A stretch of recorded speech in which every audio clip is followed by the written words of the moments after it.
របៀបធ្វើបុកកន្ទុយហេះរូបមន្តនេះរូបមន្តធ្វើលក់បងប្អូនហើយបងប្អូនដែលគាត់ចង់ធ្វើញ៉ាំក៏បានធ្វើលក់ក៏បាននេះជារូបមន្តធ្វើលក់ដែលខ្ញុំធ្វើលក់ជាប្រចាំអញ្ចឹងខ្ញុំចង់ចែកម្លែកទៅកាន់បងប្អូនអញ្ចឹងបងប្អូនមើលវីដេអូនេះដល់ចប់បានហើយគ្រឿងផ្សំគឺយើងមានជាមួយនឹងចាំម្ទេសខ្ទឹមហើយខ្ទឹមក្រហមខ្ទឹមសនិងម្ទេសខ្ទឹមក្រហមខ្ទឹមសនិងម្ទេសហ្នឹងគឺខ្ញុំប្រើ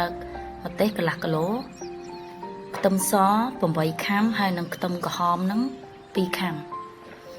អញ្ចឹងសរុបជាខ្ទឹមទាំងអស់1គីឡូបងប្អូនហើយខ្ញុំធ្វើច្រើនដោយសារខ្ញុំធ្វើឲ្យភ្ញៀវដែរតែបើសិនជាបងប្អូនគិតថាខ្ជិលធ្វើញញ៉ៃហត់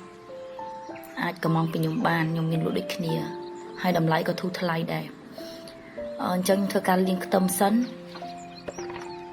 បន្ទាប់ពីលាងខ្ទឹមហើយគឺយើងចាប់ផ្ដើមមកលីងគ្រឿងខ្ញុំលីងជាមួយនឹង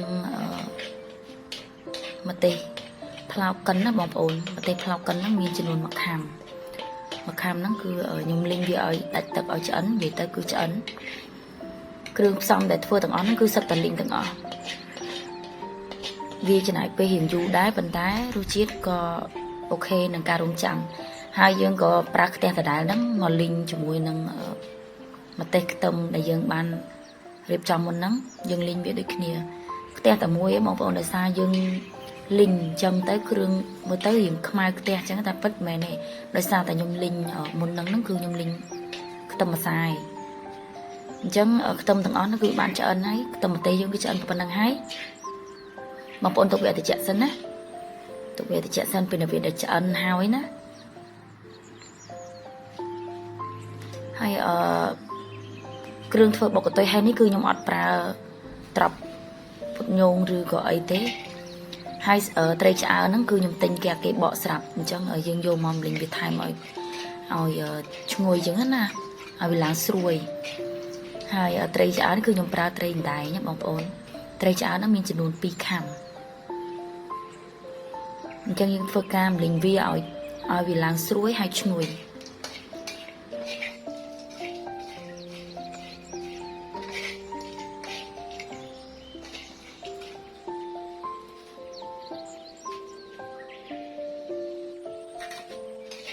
បន្ទាប់ពី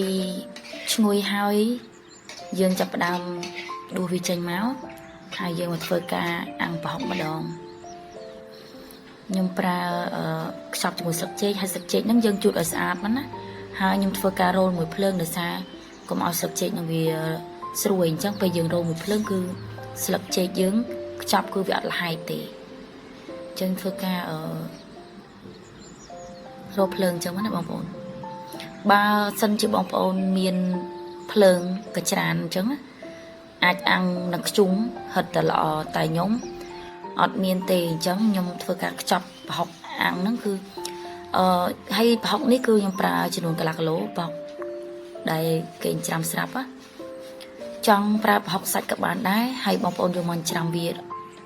ល្អិតមកឲ្យម៉ត់មកណាខ្ញុំធ្វើ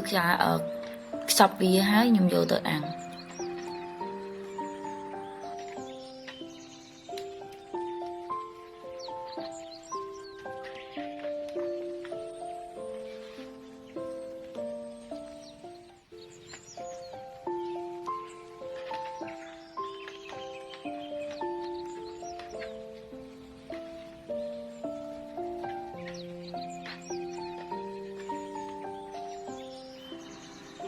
យើងខ្ចប់វាបានអញ្ចឹងហើយខ្ញុំយកទៅដាក់អាំងនៅលើខ្ទះដដែលហ្នឹងហើយមិនបាច់មើលសម្រស់ខ្ទះទេដោយសារតែខ្ទះហ្នឹងគឺជាខ្ទះដែលលីងគ្រឿងរហូតមកបងប្អូនព្រោះអីខ្ទះនៅពេលដែលយើងប្រើលីងគ្រឿងគឺដឹងតែខូចខ្ទះហើយទោះបីយើងដោះមិនក៏ដោយគឺនៅតែអញ្ចឹងហើយខ្ញុំធ្វើការមកកឡុកជាមួយនឹងត្រីឆ្អើរបងប្អូនបើធ្វើតិចអាចបុកដកគ្រឿងទៅតាមហ្នឹងហើយអាចបុកដៃបានតែខ្ញុំប្រើធ្វើច្រើនអញ្ចឹងខ្ញុំកិនហើយបងប្អូនអើយព្រោះបុកហត់ខ្ញុំធ្វើការកិនវាឲ្យម៉ត់មកល្មមប៉ុណ្ណឹងគឺអូខេហ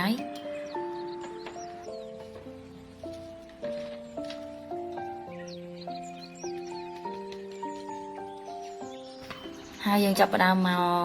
ក ក្លុកខ្ទឹមម្ទេសរបស់យើងដូចខ្ញុំនិយាយចាំបងប្អូនបើសិនជាបងប្អូនបុកបានក៏បុកទៅបុកវាក៏ឆ្ងាញ់មួយបែបដែរបើយើងក្លុកចឹងវាមិនសូវសម្រស់វាមិនសូវស្អាតដូចយើងបុកដៃទេប៉ុន្តែអាហ្នឹងវាជួយធូរកម្លាំងដែរព្រោះយើងធ្វើច្រើនចឹងណាបន្ទាប់ពីយើងកិនខ្ទឹមម្ទេសរបស់យើងរួចអស់ហើយយើងចាប់ផ្ដើមដាក់នៅចានដែកមួយមកហើយគ្រឿងដែលយើងធ្វើចានដែករបស់យើងត្រូវតែស្ងួតបើមិនចឹងទេរបស់យើងទុកអត់បានយូរទេណាខ្ញុំបញ្ជាក់ហើយនេះគ្រឿងទាំងអស់ដែលខ្ញុំក្លុកបន្ទាប់មកខ្ញុំដាក់ជាមួយនឹងត្រីឆ្អើរដែលយើងក្លុកមុនហ្នឹងហើយនឹងប្រហុកដែលយើងបានអាំងហ្នឹងប្រហុកគ្រាន់តែបើកមកឈ្ងុយដល់កណត់បងប្អូនអើយយើងអាំងចឹងទៀតណាបើសិនជាអាំងនៅលើខ្ជុំវិញរត់តែឈ្ងុយតែនេះខ្ញុំដាក់នៅលើខ្ទះដោយសារខ្ញុំអត់បានបង្កាត់ភ្លើងទេហើយបន្ទាប់មកយើងចាប់ផ្ដើមធ្វើការថែមគ្រឿងសំខាន់គឺស្ករខ្ញុំប្រើស្ករ3ស្លាបព្រាបាយ3ស្លាបព្រាបាយហ្នឹងកំពុងណាបងប្អូន3ស្លាបព្រាបាយកំពុងហើយប៊ីចេង2ស្លាបព្រាបាយកន្លះមើលតាមហ្នឹងណាបងប្អូនហើយនេះរូបមន្តនេះគឺខ្ញុំប្រាប់ពិតមកខ្ញុំបានខកទេបងប្អូនអាចធ្វើលក់បានឲ្យតែបងប្អូនចង់ធ្វើហើយហ្នឹងគឺជាម្ទេសកិនដែលខ្ញុំបានលីងមុនហ្នឹង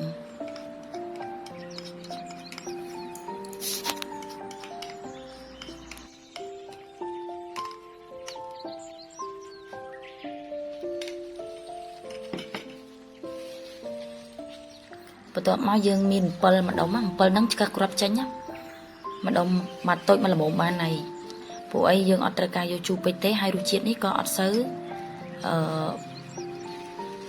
និយាយទៅអត់សូវផ្អែមទេណាគឺយើងយករសជាតិមកល្មមវាមិនសូវផ្អែមដូចប្រហុកគ្រឿងទេបើប្រហុកគ្រឿងមិនយើងត្រូវការប្រើរសជាតិរៀងផ្អែមតែនេះ